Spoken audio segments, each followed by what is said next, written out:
Bismillahirrahmanirrahim. Assalamualaikum warahmatullahi wabarakatuh.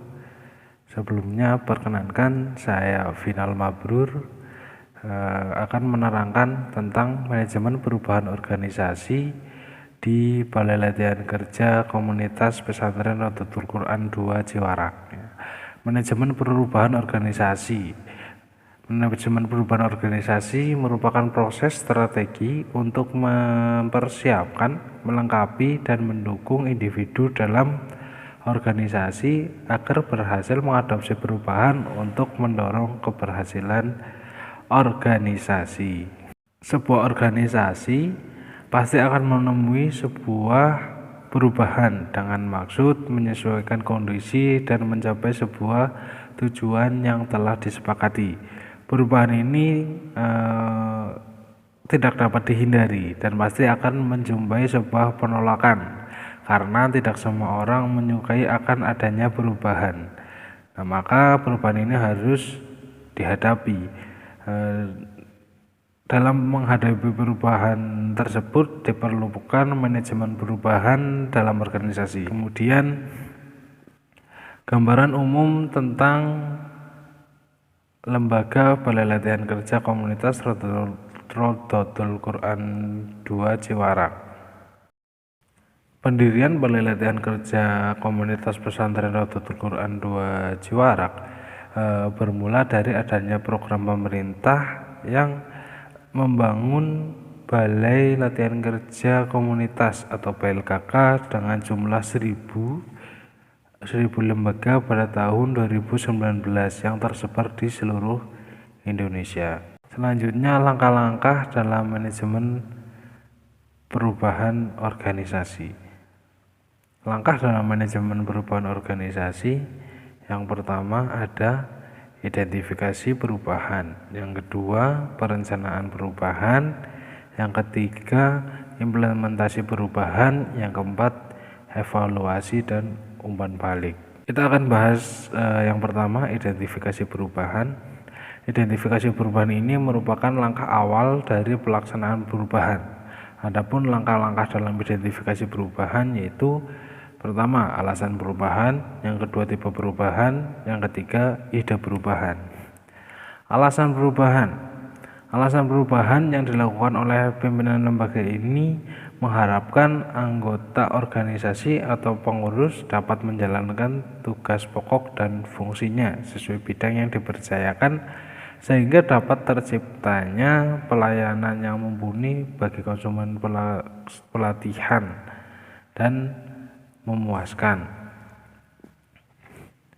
Yang kedua, tipe perubahan. Tipe perubahan organisasi yang dilakukan di Balai Latihan Kerja Komunitas Pesantren Rodotul Quran 2 Ciwarak ini bisa dikatakan tipe perubahan development change, yaitu perubahan dengan cara melakukan perbaikan baik dari sisi keterampilan, metode, kinerja maupun kondisi dengan maksud memperbaiki hal yang sudah terjadi atau hal yang sudah ada dalam organisasi tersebut untuk meningkatkan kinerja guna tercapainya target yang lebih tinggi. Ide perubahan yang dimaksud adalah meningkatkan administrasi yang dilakukan karena adanya kesempatan dari pimpinan kemudian diturunkan kepada pengurus, dan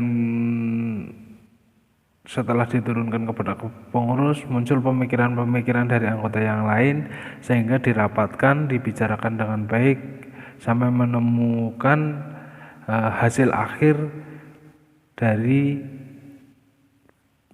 rapat intern yang dilakukan pengurus. Setelah itu diajukan kepada pimpinan, maka setelah diajukan menunggu keputusan dari pimpinan. Kalau misal disetujui ya tinggal diaplikasikan, kalau tidak ya berarti diperbaiki lagi, dicari solusi yang lain.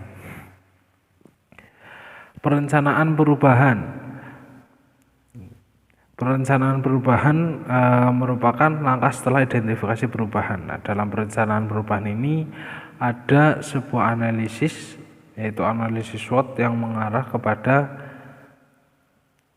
mencari tahu kekuatan, kelemahan, peluang, dan ancaman yang dimiliki oleh Balai Latihan Kerja atau oleh pengurus Balai Latihan Kerja Komunitas Pesantren Raudhatul Quran 2 Ciwarak.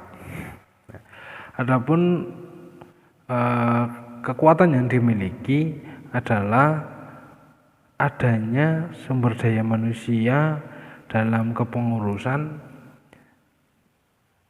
yang merupakan tenaga ahli memiliki kompetensi sesuai bidangnya, karena memang sumber daya manusia ini dibekali dengan pelatihan kompetensi berstandar nasional yang diselenggarakan oleh Direktorat Intala atau Direktorat Bina Instruktur dan Tenaga Kepelatihan. Nah, karena dalam lembaga ini, dalam kepengurusan ini ada yang namanya tenaga kepelatihan atau bisa dikatakan bagian kurikulum ya. Yang kedua, instruktur pelatihan, yaitu orang yang bertanggung jawab akan pelaksanaan pelatihan. Itu misal kayak guru, bisa dikatakan seperti guru dalam pelatihan ya. Yang kedua, kelemahan yang dimiliki adalah komunikasi antara anggota yang setiap hari ada di lembaga dengan pimpinan itu kurang, karena adanya kesibukan masing-masing dan waktu yang menjadi penghalang komunikasi ya. Peluang yang dimiliki lembaga ini atau yang dimiliki oleh kepengurusan ini itu setiap sumber daya manusia dapat menjalankan tugas sesuai dengan tupoksinya sehingga pelaksanaan pelayanan dapat memuaskan. Nah, yang menjadi tantangan dari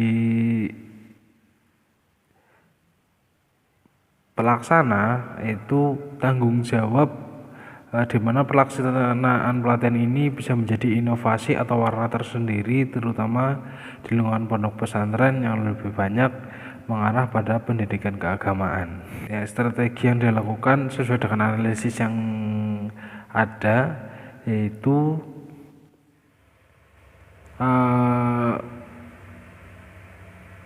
harus menentukan langkah apa yang tepat dilaksanakan dengan waktu yang fleksibel. Nah, tidak ada waktu khusus dalam melakukan perubahan dan cenderung dan ketika melakukan perubahan organisasi ini tidak ada penolakan dari anggota yang lain. Nah, perubahan seperti ini bisa dilakukan segera atau tidak perlu jangka waktu yang panjang, karena model perubahan ini tidak terlalu mengkhawatirkan atau mengancam posisi anggota lain. Jadi perubahan-perubahan yang dilakukan itu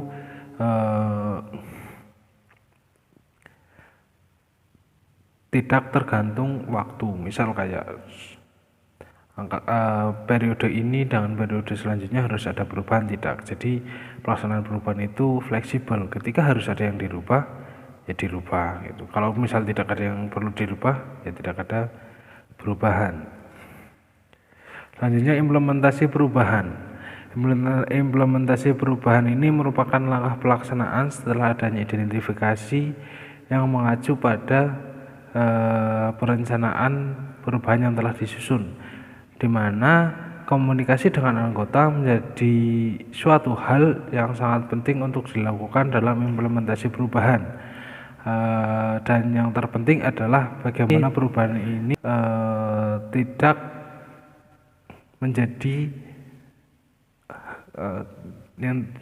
menjadi hal yang mengancam keberadaan anggota yang lain.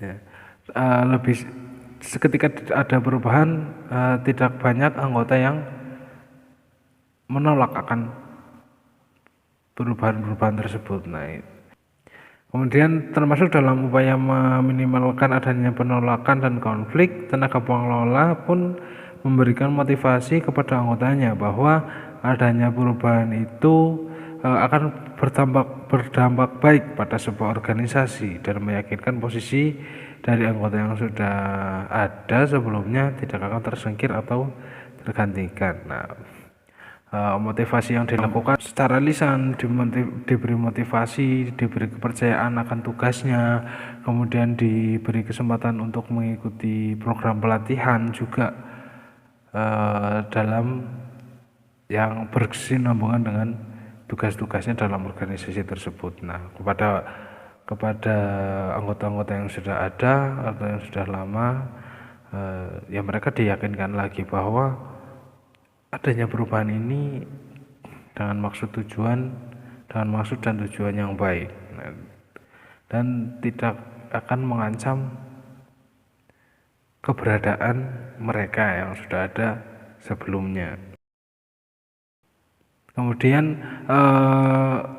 setelah anggota-anggota bisa menjalankan tugasnya dengan baik, setelah anggota dapat menjalankan tugas dengan baik, pimpinan juga memberikan sebuah penghargaan kepada anggota-anggota tersebut, ya misal seperti ucapan terima kasih, terus pujian, dan penghargaan secara material seperti adanya insentif bagi anggota-anggota yang bisa menjalankan tugasnya, karena secara tidak langsung penghargaan ini akan berpengaruh kepada kinerja anggotanya. Selanjutnya, evaluasi merupakan sebuah proses penilaian atau pengukuran mengenai kinerja di mana informasi tersebut menjadi tolak ukur keberhasilan kegiatan yang telah dilakukan. Berdasarkan waktu pelaksanaannya, evaluasi dibagi menjadi dua, yaitu evaluasi sumatif, yang kedua evaluasi formatif. Dalam pelaksanaan evaluasi, Pondok Pesantren Balai Latihan Kerja ini juga melakukan evaluasi sumatif,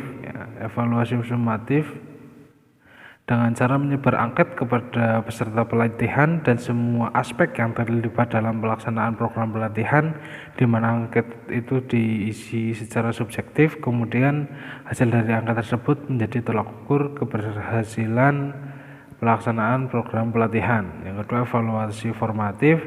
Evaluasi ini dilakukan oleh tenaga kepelatihan dalam kurun waktu 1 minggu untuk melihat kekurangan dan keberhasilan program pelatihan dalam jangka waktu pendek. Nah, setelah dilakukan evaluasi tersebut, maka akan ditemukan hasil-hasil evaluasi seperti program yang harus dipertahankan tadi, ada program yang harus dipertahankan, ada program yang harus diperbaiki, dan ada program yang harus ditingkatkan. Nah, setelah diketahui hasil dari evaluasi tersebut, perlu adanya tindak lanjut, di mana tindak lanjut yang dilakukan dapat langsung diterapkan karena perihal yang harus dievaluasi tidak terlalu berat dan dapat dilakukan dengan waktu yang singkat.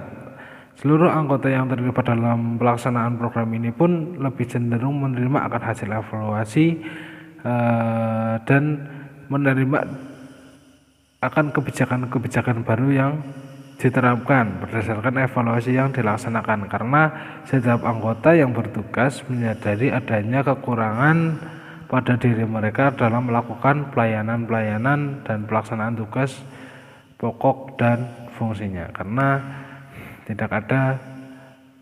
mereka juga sadar tidak ada manusia yang sempurna.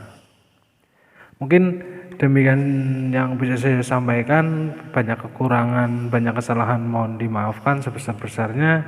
Terima kasih. Wassalamualaikum warahmatullahi wabarakatuh.